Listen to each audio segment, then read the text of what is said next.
Hello दोस्तों, इंटेलेक्टो.इन के इस यूट्यूब प्लेटफॉर्म पर आपका स्वागत है और मैं आशा करता हूं कि आप सभी लोग बहुत ही अच्छे होंगे और लगातार अपनी तैयारी को बहुत ही अच्छी तरीके से कर रहे होंगे। तो एक नए इनिशिएटिव के तहत हम लोग यहाँ पर सारणीबद्ध सामान्य अध्ययन की क्लास को स्टार्ट करने जा रहे हैं। और जिसको नहीं पता है तो सारणीबद्ध सामान्य अध्ययन मेरी एक किताब है और इस किताब में तालिकाओं के माध्यम से जीएस के सभी इंपॉर्टेंट टॉपिक्स को कवर किया गया है। और थोड़ा सा मैं आपको इस किताब की परफॉर्मेंस के बारे में भी बता दूं तो जितनी भी पीसीएस परीक्षाएं होती हैं, चाहे वो बीपीएससी हो या फिर यूपीपीसीएस हो या फिर यूपीपीसीएस के द्वारा आयोजित कराई जाने वाली अन्य परीक्षाएं हो या फिर आपका यूकेपीसीएस हो, एमपीपीसीएस हो, छत्तीसगढ़ पीसीएस हो, सभी परीक्षाओं में इस किताब से लगभग हर बार 40 से 45 प्रश्न देखने को मिलते हैं। और कोई बहुत भारी भरकम किताब भी नहीं है ये, सिर्फ इस किताब में 245 पेज हैं और उन 245 पेजों में से हमेशा आप देखेंगे तो 40 से 45 प्रश्न सीधे देखने को मिलते हैं। तो इस लिहाज से ये किताब आप सभी के लिए बहुत इंपॉर्टेंट हो जाती है। और सबसे पहले तो मैं आपको बता देता हूं कि जो भी साथी इस किताब को पढ़ना चाहते हैं, ठीक है, जो भी साथी इस किताब को अपने घर मंगाकर पढ़ना चाहते हैं वो इस नंबर पर 6387071919 पर कॉल या व्हाट्सएप करके इस किताब को ऑर्डर कर सकते हैं। अब यहां पर हम लोग क्या करने वाले हैं, यहां पर हम लोग इस किताब का अध्ययन समझते हुए करने वाले हैं, ठीक है। इस किताब में जैसा कि आप देख रहे हैं टेबल बनी हुई है, जैसे कि प्राचीन इतिहास का विभाजन एक टेबल हो गया, उसके बाद पाषाण काल का विभाजन हो गया, उसके बाद आप देखेंगे जो भी पाषाण कालीन स्थल हैं उनकी एक टेबल हो गई। ऐसे ही करके इसमें सारी चीज़ें दी गई हैं। जैसे ताम्र पाषाण कालीन संस्कृतियों के संदर्भ में टेबल है, हड़प्पा सभ्यता की सीमाओं के संदर्भ में टेबल है, उसके बाद जो भी हड़प्पाई स्थल हैं उनकी अवस्थिति नदी के किनारे और उनके उत्खननकर्ता के संदर्भ में। तो इस तरीके से इसमें कंटेंट दिया गया है इस किताब में। और अगर आप लोग तैयारी के क्रम में थोड़े से भी अनुभवी होंगे तो आप इन्हीं एक दो पेज के माध्यम से समझ गए होंगे कि ये जो किताब है ये परीक्षा की दृष्टि से कितनी ज़्यादा महत्वपूर्ण है। तो यहाँ पर हम लोग प्रत्येक टेबल को बहुत ही अच्छी तरीके से समझते हुए कवर करने वाले हैं। देखो, एक तो चीज़ होती है कि चीज़ों को आपने रट लिया, लेकिन अगर थोड़ा सा समझते हुए पढ़ लेंगे तो जो ये आंकड़ा 40 से 45 क्वेश्चंस का दिखता है, अगर समझकर पढ़ लेंगे तो ये आंकड़ा उससे ज़्यादा देखने को मिलेगा, ठीक है। क्योंकि बहुत बार क्वेश्चन क्या होता है कि डायरेक्ट नहीं पूछे जाते हैं, थोड़ा सा इनडायरेक्ट रूप में पूछे जाते हैं। तो उन क्वेश्चंस को वही अभ्यर्थी कर पाते हैं जिन्होंने की चीज़ों को थोड़ा सा सोच समझकर पढ़ा हुआ होता है और जिनका जो बेसिक कॉन्सेप्ट होता है वो अच्छा होता है, ठीक है। तो इस किताब के लिए हम लोग थोड़ा सा यही चीज़ें करेंगे कि थोड़ा थोड़ा आपको समझाते भी चलेंगे कि चीज़ें हैं क्या। तो पहली टेबल यहाँ पर आप देखिए, बहुत ही ध्यान से स्टार्ट कर रहे हैं क्लास को तो थोड़ा सा अलर्ट हो जाए। बता ही दिया है अगर ये किताब आपको पढ़नी है तो कैसे, ठीक है। बाद बाकी आप लोग क्या करिए कि इस वीडियो के डिस्क्रिप्शन बॉक्स में हमारे टेलीग्राम का लिंक भी दिया गया है, तो आप वहां जाकर जुड़ सकते हैं ताकि आपको वीडियो क्लास का नोटिफिकेशन प्रतिदिन मिल सके। क्योंकि बहुत बार क्या होता है कि यूट्यूब नोटिफिकेशन नहीं भेजता है, तो ऐसे में आप लोग अगर टेलीग्राम पर जुड़े हुए होंगे तो वहां पर जब हम लोग वीडियो का लिंक डालेंगे तो तुरंत आपके पास नोटिफिकेशन पहुंच जाएगा, ठीक है। तो यहाँ पर हम लोग अब क्लास को करते हैं स्टार्ट। और क्लास का ड्यूरेशन हम लोग बहुत ज़्यादा लंबा नहीं रखेंगे, खाली 30 से 35 या 35 से 40 मिनट की क्लास में डेली हम लोग इस किताब का अध्ययन करते रहेंगे, ठीक है। तो सबसे पहले स्टार्टिंग जो आपकी हो रही है वो प्राचीन इतिहास और कला एवं संस्कृति वाले विषय से हो रही है। और जैसा जैसा इस किताब में दिया गया है, मतलब जो भी पूरे किताब का सीक्वेंस है, उसी तरीके से हम लोग भी यहाँ पर अपनी क्लास को रखेंगे। चलिए अब थोड़ा सा अलर्ट हो जाइए, क्लास को करते हैं स्टार्ट। तो सबसे पहली जो टेबल है वो आपके सामने क्या है, वो है प्राचीन इतिहास का विभाजन। ठीक है, तो अब देखो जो प्राचीन इतिहास है उसको 3 भागों में विभाजित किया गया है, और उस विभाजन का जो आधार है वो है क्या, लिखित साक्ष्य और उनको पढ़ा जा सका है या फिर नहीं। इन 2 बातों को आधार बनाकर प्राचीन इतिहास को 3 भागों में विभाजित किया गया है। कौन कौन से काल हैं, भाग ना कह के इतिहास के संदर्भ में काल कहना ठीक होगा। तो प्राचीन इतिहास का विभाजन 3 कालों में, एक आपका हो गया प्राग ऐतिहासिक काल, दूसरा आद ऐतिहासिक काल और तीसरा ऐतिहासिक काल। अब देखो प्राग ऐतिहासिक काल इतिहास के उस काल को कहते हैं जहां पर कि कोई भी लिखित सामग्री या फिर कोई भी लिखित साक्ष्य नहीं मिले हैं। ठीक है, प्राग ऐतिहासिक काल वह काल होता है जहां से कि कोई भी लिखित साक्ष्य नहीं मिले हैं। ठीक है, उदाहरण के तौर पर देखें तो पाषाण काल। पाषाण काल को जब आप पढ़ेंगे तो आप पाएंगे वहां पर कि कोई भी लिखित साक्ष्य इस काल के मौजूद नहीं है, इसीलिए इस काल को हम लोग प्राग ऐतिहासिक काल के अंतर्गत रखते हैं। एक चीज और मैं आपको बता दूं कि यहां से क्वेश्चन कैसे बनते हैं। तो क्वेश्चन एक तो सीधा सा ऐसे पूछा जा सकता है कि जिस काल के कोई भी लिखित साक्ष्य मौजूद नहीं होते हैं उस काल को क्या कहते हैं, ऐसे बन सकता है। कथन में भी बन सकता है, 2 कथन दे देगा कि मान के चलिए प्राग ऐतिहासिक काल के संदर्भ में क्वेश्चन पूछना है। अगर कथन के संदर्भ पूछेगा तो चीजों को इकट्ठा समेटेगा, तो 2 कथन बना देगा कि जिस काल में कोई भी लिखित साक्ष्य मौजूद नहीं होते उसे प्राग ऐतिहासिक काल कहते हैं, और ऐसे दूसरा एक कथन बना देगा कि जिस काल में लिखित साक्ष्य मौजूद हैं और उनको पढ़ा भी जा सका है उनको आधे ऐतिहासिक काल कहा जाता है। लेकिन ये कथन गलत हो जाएगा। तो ऐसे ही मतलब क्वेश्चन कैसे भी कंफ्यूज करके बनाया जा सकता है, आप लोग समझ गए होंगे। और दूसरा बनाया जाएगा क्वेश्चन जो सबसे ज्यादा पूछा जाता है, वो ये कि आपको इतिहास के विभिन्न काल दिए जाएंगे और यहां से उसको कनेक्ट करके पूछेगा। जैसे आपको दे देगा कि निम्नलिखित में से कौन प्राग ऐतिहासिक काल से संबंधित है, तो वहां पर आपको दे देगा पाषाण काल, हड़प्पा सभ्यता, वैदिक सभ्यता, या फिर वैदिक सभ्यता के आगे का कोई भी दे देगा। ठीक है, जैसे मौर्य काल दे दिया, और फिर पूछ लेगा इनमें से कौन प्राग ऐतिहासिक काल से संबंधित है। तो आपको इस तरीके से भी पता होना चाहिए। ठीक है, तो प्रागैतिहासिक काल उस काल को कहते हैं जिसके कोई भी लिखित साक्ष्य मौजूद नहीं है, उदाहरण के तौर पर पाषाण काल। ठीक है, उसके बाद जो इतिहास का दूसरा विभाजन है वो है आद ऐतिहासिक काल। ये वह काल है जिसमें कि लिखित साक्ष्य तो मौजूद हैं लेकिन उनको अभी तक पढ़ा नहीं जा सका है, जैसे कि आपका हड़प्पा सभ्यता हो गया और वैदिक सभ्यता हो गया। हड़प्पा की जो लिपि है उसे अभी तक पढ़ा नहीं जा सका है। ठीक है, तो आद ऐतिहासिक काल इतिहास के उस काल को कहते हैं जहां पर कि लिखित साक्ष्य मौजूद हैं। ठीक है, हड़प्पा सभ्यता में आप देखेंगे कि वहां पर एक लिपि है और उस लिपि में चीजों को लिखा गया है लेकिन अभी तक पढ़ा नहीं जा सका है। तो ये हो गया आपका आद ऐतिहासिक काल।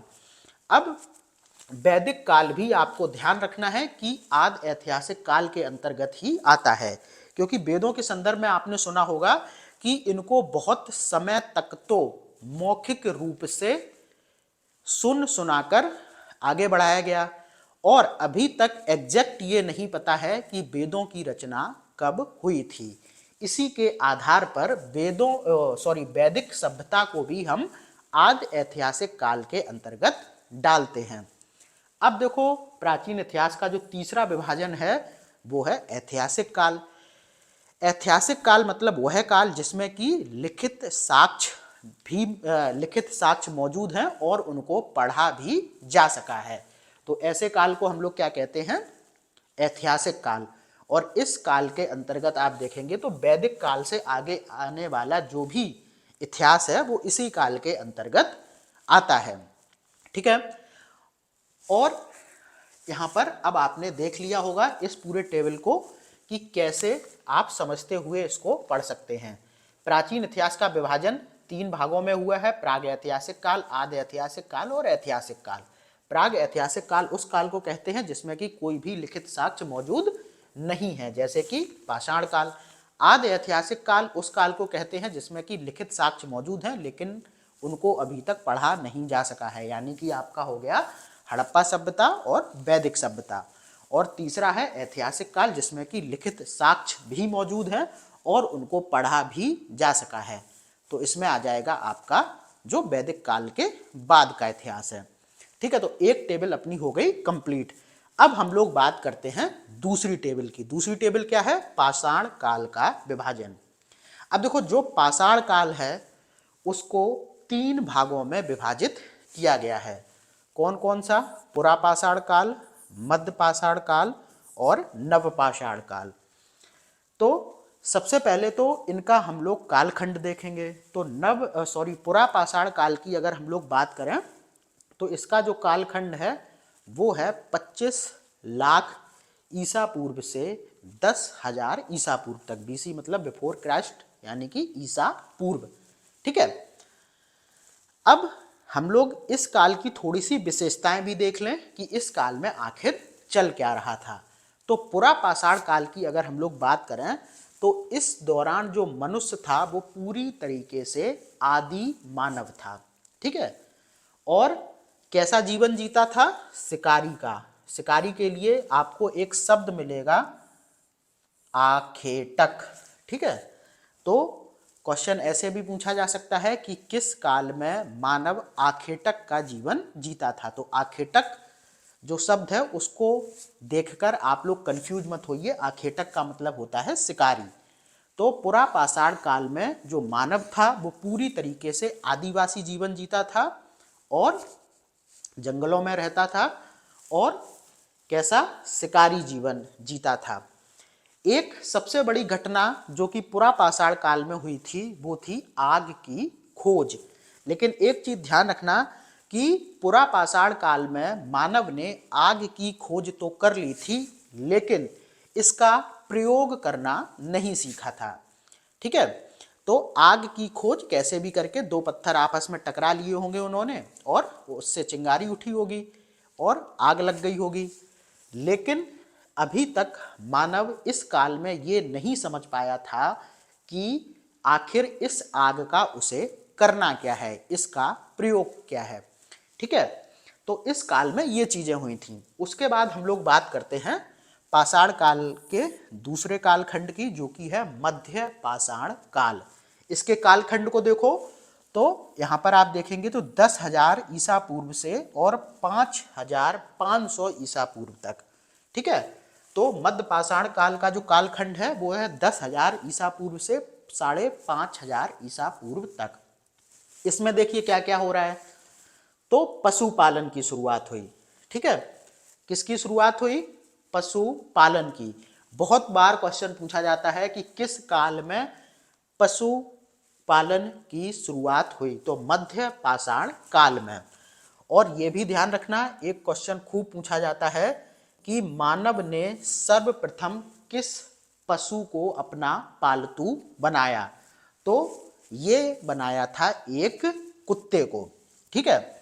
अब जैसा कि मैंने आपको बताया कि मानव ने आग की खोज तो की थी पुरापाषाण काल में, लेकिन आग का जो प्रयोग है वो कब करना सीखा? तो वो करना सीखा उसने मध्य पाषाण काल में। तब उसे पता चल गया कि आग के माध्यम से हम लोग भोजन को पकाकर खा सकते हैं। ठीक है। और भी जो चीजें आग के माध्यम से की जा सकती हैं उनको कर सकते हैं। तो आग का जो प्रयोग है वो मानव ने मध्य पाषाण काल के अंदर करना सीखा। और क्या किया? बहुत ही इंपॉर्टेंट काम ये था कि उसने, यानी कि मानव ने छोटे छोटे औजार बनाना स्टार्ट किए, किसके? पत्थरों के। तो मध्य पाषाण काल में पत्थरों के छोटे औजारों का भी निर्माण शुरू हुआ। बाद बाकी एक क्वेश्चन यहाँ से खूब पूछा जाता है कि मध्य पाषाण काल में बनाए जाने वाले पत्थरों के छोटे औजारों को क्या कहा जाता था? तो ये कहा जाता था माइक्रोलिथ। ठीक है,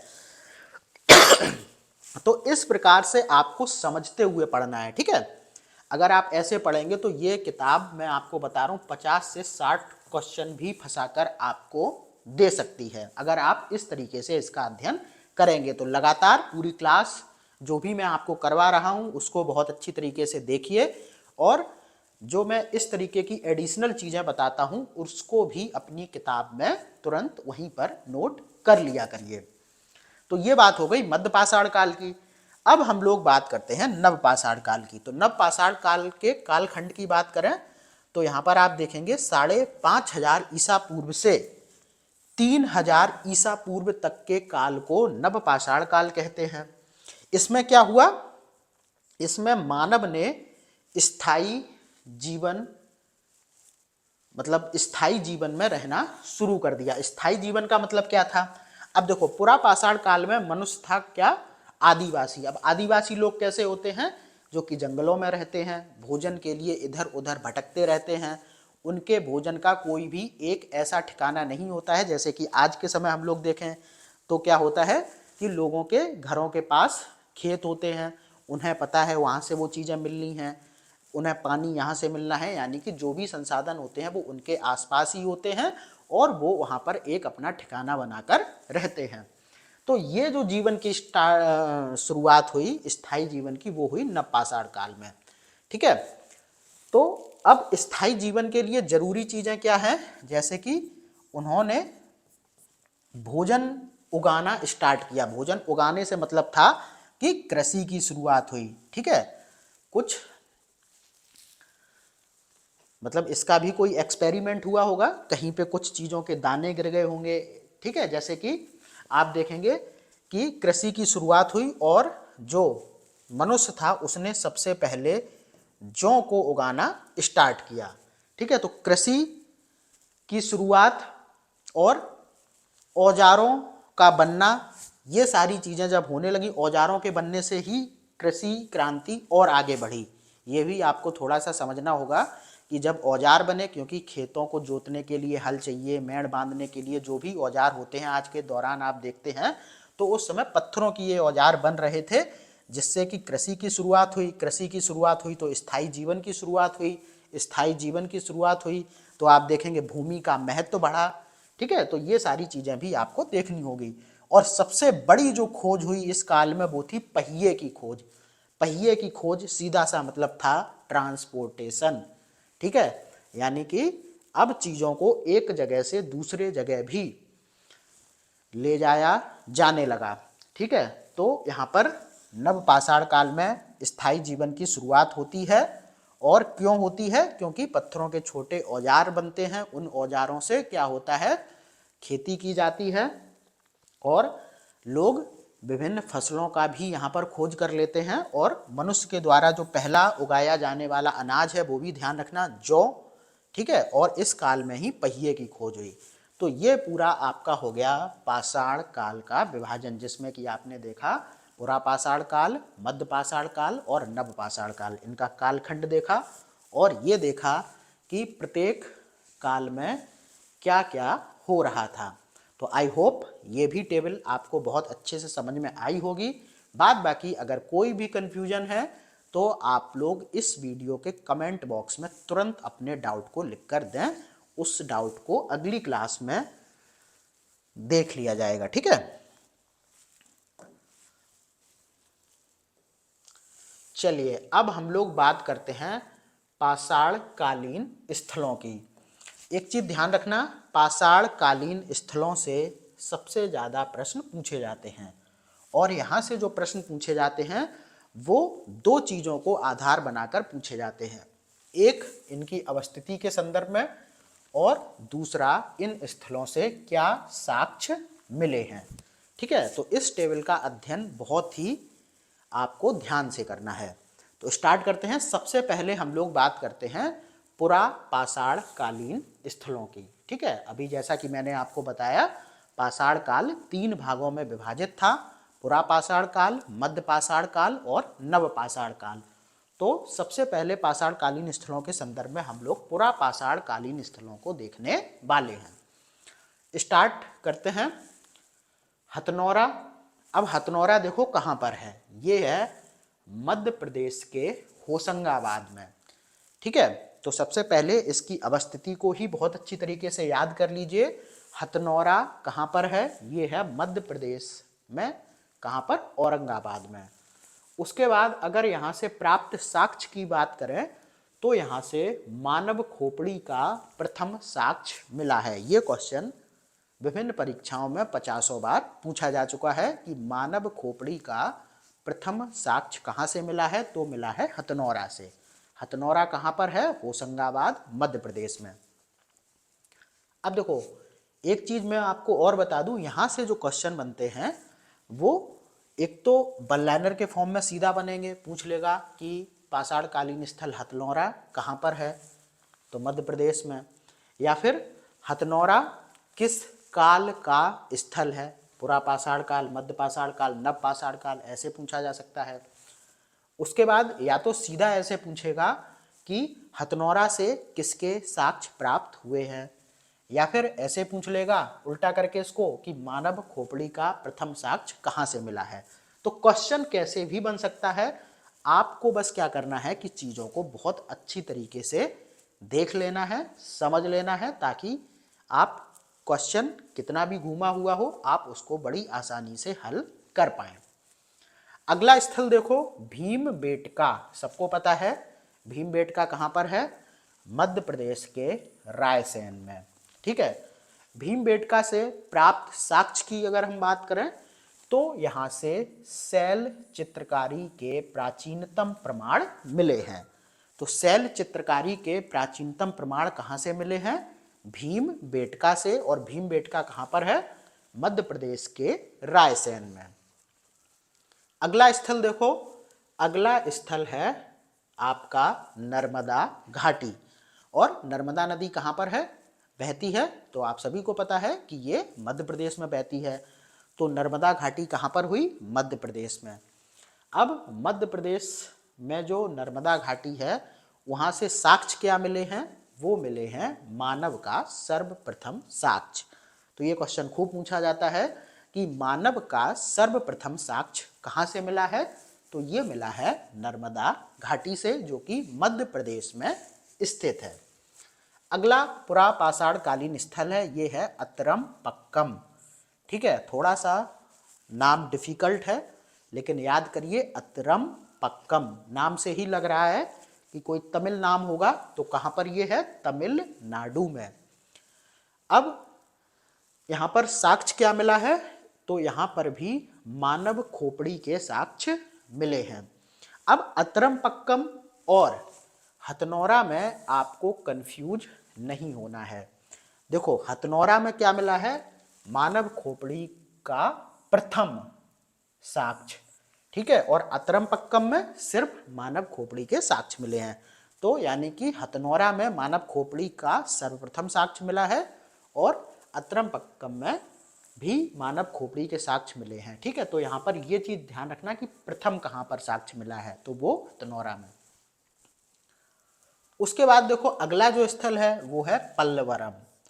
ये भी तमिल नाम लग रहा है, तो कहाँ पर होगा ये? तमिलनाडु में। अब यहाँ पर साक्ष्य क्या मिला है, तो यहाँ पर पहले हस्त कुठार का साक्ष्य मिला है। हस्त कुठार मतलब पत्थर से निर्मित औजार। तो पहले हस्त कुठार या फिर पहले पत्थर से निर्मित औजार का जो साक्ष्य है वो कहाँ से मिला है? पल्लवरम में। और पल्लवरम कहाँ पर है? वो है तमिलनाडु में। उसके बाद देखो गुडियाम गुफा। गुडियाम गुफा ये भी एक पुरा पाषाण कालीन स्थल है जो कि तमिलनाडु में स्थित है। और यहाँ से क्या मिला है? यहाँ से गुफाओं के साक्ष्य मिले हैं। स्थल का नाम ही है गुडियाम गुफा। तो गुडियाम गुफा मतलब यहाँ से गुफाओं के साक्ष्य मिले हैं। गुडियाम गुफा है कहाँ पर? तमिलनाडु में। अगला देखिए, अगला स्थल है डीडवाना। ये सबको पता होगा डीडवाना कहाँ पर है? राजस्थान के नागौर में। इसकी अवस्थिति को ही याद कर लीजिए, बाद बाकी यहाँ से कोई भी बहुत ज़्यादा ऐसा महत्वपूर्ण साक्ष्य प्राप्त नहीं हुआ है जो कि आपकी परीक्षा के लिए बहुत ज़्यादा इम्पोर्टेंट हो। ठीक है। अगला देखिए ईसमपुर। ईसमपुर कहाँ पर है? कर्नाटक में है। तो इतना ध्यान रखिए, ईसमपुर कर्नाटक में है और ये एक पुरापाषाण कालीन स्थल है। बाद बाकी यहाँ से भी कोई ऐसा इम्पोर्टेंट साक्ष्य नहीं मिला है जो कि आपकी परीक्षा की दृष्टि से बहुत ज़्यादा महत्वपूर्ण हो। अब ये आपके हो गए पुरापाषाण कालीन स्थल। अब देखो आगे हम लोग बात करते हैं किसकी? मध्यपाषाण कालीन स्थलों की। ठीक है, तो इनको देखिए। सबसे पहले मध्यपाषाण कालीन स्थलों में है चौपानी मांडो। और चौपानी मांडो कहाँ पर है? ये है उत्तर प्रदेश के प्रयागराज में। यहाँ से साक्ष्य क्या मिला है? यहाँ से मृद भांड के प्राचीनतम साक्ष्य मिले हैं। ठीक है, मृद भांड यानी कि जो मिट्टी के जो बर्तन वगैरह होते हैं उनके प्राचीनतम साक्ष्य कहाँ से मिले हैं? चौपानी मांडो से। और चौपानी मांडो कहाँ पर स्थित है? उत्तर प्रदेश के प्रयागराज में। ठीक है। अगला है सराय नाहर। ठीक है, सराय नाहर कहाँ है? ये भी उत्तर प्रदेश में है और उत्तर प्रदेश के कहाँ पर? प्रतापगढ़ जिले में। सराय नाहर से जो साक्ष्य मिले हैं उनमें क्या क्या है? हड्डी के उपकरण हैं और आभूषण हैं। तो मध्यपाषाण काल में हड्डी के उपकरण और आभूषण भी बनाए जाते थे और इनके साक्ष्य कहाँ से मिले हैं? सराय नाहर से, जो कि उत्तर प्रदेश के प्रतापगढ़ में स्थित है। अगला मध्यपाषाण कालीन स्थल देखिए महदहा। ये भी कहाँ पर है? ये भी उत्तर प्रदेश के प्रतापगढ़ जिले में स्थित है। यहाँ से देखिए क्या क्या साक्ष्य मिल रहे हैं? हड्डी व सींग निर्मित उपकरण। हड्डी और जो जानवरों के सींग होते थे उनसे भी पाषाण काल में कुछ उपकरण या फिर औजार बनाए जाते थे। तो हड्डी व सींग निर्मित उपकरण वह तथा चूल्हे के साक्ष्य व स्त्री पुरुष को एक साथ दफनाने के साक्ष्य मिलते हैं महदहा से। तो 3 साक्ष्य हैं, इनको मैं फिर से अच्छी तरीके से बता देता हूँ। महदहा से हड्डी व सींग निर्मित उपकरण, दूसरा चूल्हे के साक्ष्य मिले हैं। ठीक है, और तीसरा स्त्री और पुरुष को एक साथ दफनाने के साक्ष्य। ठीक है, उसके बाद अगला जो मध्यपाषाण कालीन स्थल है वो आपका है बागौर। बागौर कहाँ पर है? ये है राजस्थान के भीलवाड़ा जिले में। और बागौर से पशुपालन के प्रमाण मिले हैं। ठीक है, तो ये क्वेश्चन खूब पूछा जाता है कि पशुपालन के प्रमाण कहाँ से मिले हैं? तो ये है बागौर से। अगला जो मध्यपाषाण कालीन स्थल है वो आपका है आदमगढ़। ठीक है, आदमगढ़ कहाँ पर है? ये है मध्य प्रदेश के होशंगाबाद में। ठीक है, और आदमगढ़ से क्या साक्ष्य मिले हैं? तो ये मिले हैं सर्वप्रथम पशुपालन के प्रमाण। अब यहाँ पर आपको बागौर और आदमगढ़ के बीच में कंफ्यूज नहीं होना है। कैसे?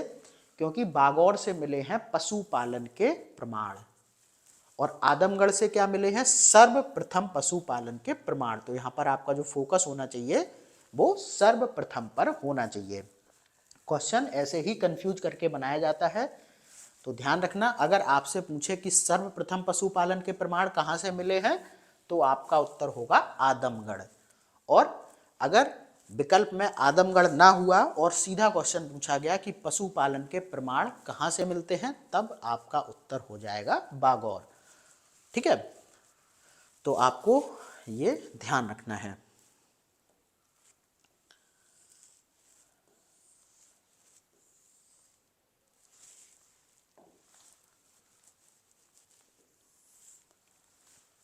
चलिए अगले मध्य पाषाण कालीन स्थल को देखें तो ये है सांभर झील। सांभर झील सबको पता होगी कहाँ पर है, राजस्थान में। और यहाँ से क्या मिला है, तो यहाँ से विश्व के सबसे पुराने वृक्षारोपण के साक्ष्य मिले हैं। तो आपको ध्यान रखना है कि विश्व के सबसे प्राचीनतम या फिर कहें विश्व के सबसे प्राचीन वृक्षारोपण के साक्ष्य कहाँ से मिले हैं, तो ये मिले हैं सांभर झील से। और सांभर झील कहाँ पर है, राजस्थान में। उसके बाद अगला जो आपका मध्य पाषाण कालीन स्थल है वो है दमदमा। और दमदमा कहाँ पर है, उत्तर प्रदेश के प्रतापगढ़ में। ठीक है, यहाँ से क्या मिला है, यहाँ से मानव शवाधान के साक्ष्य मिले हैं और कुछ युग्म शवाधान यानी कि दो लोगों को एक साथ दफनाए जाने के भी साक्ष्य मिले हैं। और वैसे तो मानव शवाधान के साक्ष्य भी यहाँ से मिले हैं। बाद बाकी इस तरीके से भी आपको कंफ्यूज करके प्रश्न बनाया जा सकता है। थोड़ा यहाँ से मैं आपको बता दूं, जैसे दमदमा कहाँ पर है, उत्तर प्रदेश के प्रतापगढ़ में। अब थोड़ा सा आप यहाँ पर देखना कि सराय नाहर है उत्तर प्रदेश के प्रतापगढ़ में। महदाह कहाँ पर है, ये भी उत्तर प्रदेश के प्रतापगढ़ में है। तो अब आपसे क्या करेगा कि कुछ मध्य पाषाण कालीन स्थल दे देगा और ऐसे भी क्वेश्चन बन सकता है कि निम्नलिखित में से कौन सा उत्तर प्रदेश में है या नहीं है। ठीक है, या फिर इनमें से कौन सा उत्तर प्रदेश के प्रतापगढ़ में स्थित है या नहीं है, इस तरीके से भी। ठीक है, तो मैं आपको ये भी बता देता हूँ। वही मैं कह रहा हूँ कि अगर इस किताब को आपने बहुत अच्छी तरीके से पढ़ लिया तो मामला 50 से 60 क्वेश्चन का हो जाएगा। तो मेरे साथ इस किताब का अध्ययन बहुत अच्छी तरीके से करिए। बाद बाकी जिनके पास ये किताब नहीं है वो जो एक नंबर मैंने आपको बताया है उस पर तुरंत कॉल या व्हाट्सएप करके इस किताब को ऑर्डर कर लीजिए। ठीक है, तो दमदमा हो ही गया था। अब बात करते हैं लेखिया की। तो ये भी एक मध्य पाषाण कालीन स्थल है जो कि उत्तर प्रदेश के बिंद क्षेत्र में अवस्थित है। यानी कि बिंद क्षेत्र जो आपका वही हो गया मिर्जापुर सोनभद्र की तरफ, तो वहां पर ये स्थित है। यहाँ से 17 मानव कंकाल प्राप्त हुए हैं। ठीक है, उसके बाद अगला जो मध्य पाषाण कालीन स्थल है वो आपका है पैसरा, जो कि कहाँ पर है, बिहार के मुंगेर में। और यहाँ से कोई भी ऐसा साक्ष्य नहीं मिला है जो कि आपकी परीक्षा की दृष्टि से महत्वपूर्ण हो। आगे बढ़ते हैं, तो अगला स्थल है वीरभानपुर। ये कहाँ पर है, ये है पश्चिम बंगाल में। और यहाँ से साक्ष्य क्या मिले हैं, तो यहाँ से आवासीय बस्ती व पत्थर के औजार के निर्माण स्थली के साक्ष्य मिले हैं। तो वीरभानपुर से दो साक्ष्य मिले हैं, एक तो आवासीय बस्ती के साक्ष्य मिले हैं और दूसरे मिले हैं पत्थर के निर्माण औजार स्थली, यानी कि जहां पर कि पत्थर के निर्माणों का औजार किया जाता था। ठीक है, अगला जो देखो मध्य पाषाण कालीन स्थल है वो है लंगनाज। ये कहां पर है, ये है गुजरात में। यहां से देखो तो रेत के ठोस टीले और 14 मानव कंकाल प्राप्त हुए हैं। लंगनाज कहां पर है, याद कर लीजिए, गुजरात में। और यहाँ पर रेत के ठोस टीले व 14 मानव कंकाल प्राप्त हुए हैं। तो ये आपके हो गए मध्य पाषाण कालीन स्थल। अगले जो हैं वो हैं नव पाषाण कालीन स्थल। तो नव पाषाण कालीन स्थलों में सबसे पहले देखें तो ये है संगनकल्लू। संगनकल्लू बहुत बार पूछा गया है, कहाँ पर है ये है कर्नाटक के बेल्लारी में। और यहाँ से राख के टीलों के साक्ष्य प्राप्त हुए हैं। बहुत बार क्वेश्चन पूछा जा चुका है, तो ध्यान रखना, राख के टीले के जो साक्ष्य हैं वो संगनकल्लू से मिले हैं। और संगनकल्लू आपका है कहाँ पर, कर्नाटक में। अगला बहुत ही इंपॉर्टेंट नव पाषाण कालीन स्थल जिसका नाम है बुर्ज होम। ये कहाँ पर है, ये जम्मू कश्मीर के श्रीनगर में स्थित है। और यहाँ से गड्ढों में आवास, यानी कि जो गड्ढों में आवास बनाए जाते हैं जिन्हें कि शॉर्ट में आप गर्तवास के नाम से जानते हैं, तो गर्तवास के साक्ष्य और मानव के साथ कुत्ते को दफनाए जाने के साक्ष्य ये कहाँ से मिले हैं, ये मिले हैं बुर्ज होम से। मैं फिर से रिपीट कर देता हूँ, बहुत इंपॉर्टेंट है। बुर्ज होम कहाँ पर है, जम्मू कश्मीर के श्रीनगर में। यहाँ से एक तो गर्तावास यानी कि गर्त आवास यानी कि गड्ढों में जो आवास बनाए जाते थे उनके साक्ष्य मिले हैं, और दूसरा साक्ष्य मिला है कुत्ते के साथ मानव को दफनाए जाने के साक्ष्य। ठीक है, तो ये दो चीज़ों के साक्ष्य मिलते हैं बुर्ज होम से। अगला आपका जो नवपाषाण कालीन स्थल है वो है चिरांद, जो कि बिहार में स्थित है। और यहाँ से प्राप्त साक्ष्य की बात करें तो यहाँ से मृदभांड और हड्डी व पत्थर निर्मित औजार प्राप्त हुए हैं। बाद बाकी हड्डी की बात करें तो यहाँ पर मुख्य रूप से हिरण के सींगों से निर्मित जो उपकरण व औजार थे वो मिलते हैं। तो चिरांद आपका एक नवपाषाण कालीन स्थल है जो कि बिहार में स्थित है, और यहाँ से मृदभांड तथा हड्डी व पत्थर निर्मित औजार मिले हैं। बाद बाकी जो औजार हैं यहाँ से मिले उनमें मुख्य रूप से हिरण के सींगों का प्रयोग किया गया है। अगला नवपाषाण कालीन जो स्थल है वो आपका है मेहरगढ़, बहुत ही इंपॉर्टेंट है। ये कहाँ पर है? ये है पाकिस्तान के बलूचिस्तान वाले क्षेत्र में। और मेहरगढ़ से ध्यान रखना कृषि का प्रथम साक्ष्य मिला है, बहुत बार क्वेश्चन पूछा जा चुका है, तो ध्यान रखना कृषि का प्रथम साक्ष्य कहाँ से मिला है? तो ये मिला है मेहरगढ़ से। और मेहरगढ़ कहाँ पर है? तो ये है पाकिस्तान के बलूचिस्तान वाले क्षेत्र में। अगला देखो नवपाषाण कालीन स्थल है कोलडिहिबा। तो कोलडिहिबा कहाँ पर है? ये है उत्तर प्रदेश के प्रयागराज में। और यहाँ से चावल का प्रथम प्रमाण मिला है, बहुत बार क्वेश्चन पूछा जा चुका है कि चावल का प्रथम प्रमाण कहाँ से मिला है? तो ये मिला है कोलडिहिबा से, जो कि उत्तर प्रदेश के प्रयागराज में स्थित है। ठीक है, उसके बाद अगला जो आपका नवपाषाण कालीन स्थल है वो है गुफा कराल। ठीक है, नाम थोड़ा कंफ्यूजिंग वाला है लेकिन याद रखना गुफा कराल कहाँ पर है? ये जम्मू कश्मीर में है। और यहाँ से भी कुछ गर्तवास यानी कि गड्ढों में आवास के साक्ष्य मिले हैं। बाद बाकी गड्ढों में आवास के साक्ष्य कहाँ से मिले हैं? बुर्ज होम से। ठीक है,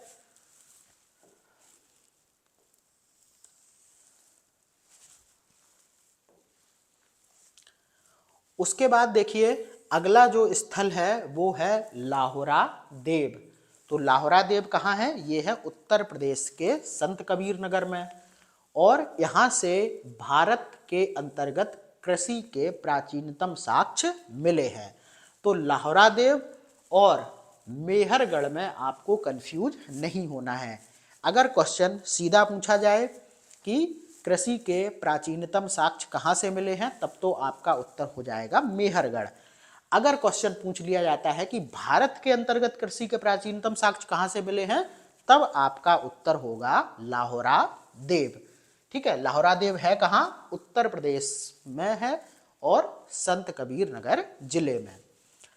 उसके बाद अगला जो नवपाषाण कालीन स्थल है तो ये है बेल्लारी। सबको पता है बेल्लारी कर्नाटक में है, और यहाँ से कोई भी ऐसा साक्ष्य नहीं है जो आपकी परीक्षा की दृष्टि से महत्वपूर्ण हो। अगला है बेलन घाटी। तो बहुत बार पूछा जा चुका है, इसके संदर्भ में हमेशा यही पूछा जाता है कि बेलन घाटी कहाँ पर है? तो ये उत्तर प्रदेश के प्रयागराज में है। बाद बाकी यहाँ से भी कोई बहुत ज़्यादा महत्वपूर्ण साक्ष्य नहीं मिले हैं। अगला नवपाषाण कालीन स्थल है नागार्जुन कोंडा। ये कहाँ पर है? ये है आंध्र प्रदेश में, और यहाँ पर भी कोई महत्वपूर्ण साक्ष्य नहीं मिले हैं। ठीक है, उसके बाद अगला देखो है मेहगढ़ा। ये कहाँ पर है? ये उत्तर प्रदेश के प्रयागराज में। और यहाँ पर देखो पशु बाड़े, आप जानते ही होंगे बाड़ लगा के जिसमें पशुओं को रखा जाता है, तो पशु बाड़े का साक्ष्य मिला है और अंडाकार झोपड़ी का साक्ष्य मिला है। तो याद रखना मेहगढ़ा जो कि एक नवपाषाण कालीन स्थल है, उत्तर प्रदेश के प्रयागराज में स्थित है, और यहाँ से पशुओं के बाड़े और अंडाकार झोपड़ी के साक्ष्य मिलते हैं। उसके बाद जो आपका अगला नवपाषाण कालीन स्थल है वो है नवदा टोली। ये कहाँ पर है? ये मध्य प्रदेश के इंदौर में स्थित है। और यहाँ से विभिन्न कृषि फसलों के साक्ष्य मिलते हैं। ठीक है, तो नबदा टोली से विभिन्न कृषि फसलों के साक्ष्य मिलते हैं और नबदा टोली कहाँ पर है? मध्य प्रदेश के इंदौर में। ठीक है, तो आज हम लोगों ने क्या क्या कवर कर लिया? एक तो इतिहास के काल विभाजन को देख लिया, फिर पुरा पाषाण काल, मध्य पाषाण काल और नव पाषाण काल को देखा, उनके कालखंड को देखा और उन काल में क्या क्या चल रहा था ये देखा। उसके बाद जो भी नव पाषाण कालीन, मध्य पाषाण कालीन और पुरा पाषाण कालीन स्थल थे उनको अच्छी तरीके से देखा, उनकी अवस्थिति को देखा और वहां से जो प्राप्त साक्ष्य हैं उनको देखा। ठीक है, तो आज की क्लास में हम लोग बस इतना ही करेंगे। उसके बाद कल से हम लोग ताम्र पाषाण कालीन संस्कृति वाली जो टेबल है यहाँ से फिर इसको आगे बढ़ाना स्टार्ट कर देंगे। बाद बाकी मैंने आपको पहले भी बताया था, मैं फिर बता देता हूँ कि 6387071919 पर कॉल या व्हाट्सएप करके आप इस किताब को ऑर्डर कर सकते हैं। किताब सीधा आपके घर पहुंच जाएगी। बाद बाकी इस वीडियो के डिस्क्रिप्शन बॉक्स में आपको टेलीग्राम लिंक भी मिल जाएगा, तो उस टेलीग्राम से जुड़कर आप इन वीडियोस की लगातार अपडेट प्राप्त कर सकते हैं, क्योंकि यूट्यूब बहुत बार नोटिफिकेशन नहीं भेजता है। तो ठीक है, मैं आपसे मिलता हूं अगली क्लास में। लगातार आप इन वीडियोस का अध्ययन करते रहिए और ये क्लास डेली शाम को 8 बजे मिलेंगी, तो अलर्ट रहिए 8 बजे और लगातार अध्ययन करिए। बहुत ही अच्छी किताब है, लगातार यहाँ से प्रश्न फंसते हैं। बाद बाकी आपने देखा ही है कि जो इस किताब का संकलन है वो आपकी परीक्षा की दृष्टि से कितना महत्वपूर्ण है। तो अध्ययन करते रहिए। मैं मिलता हूँ आपसे अगली क्लास में।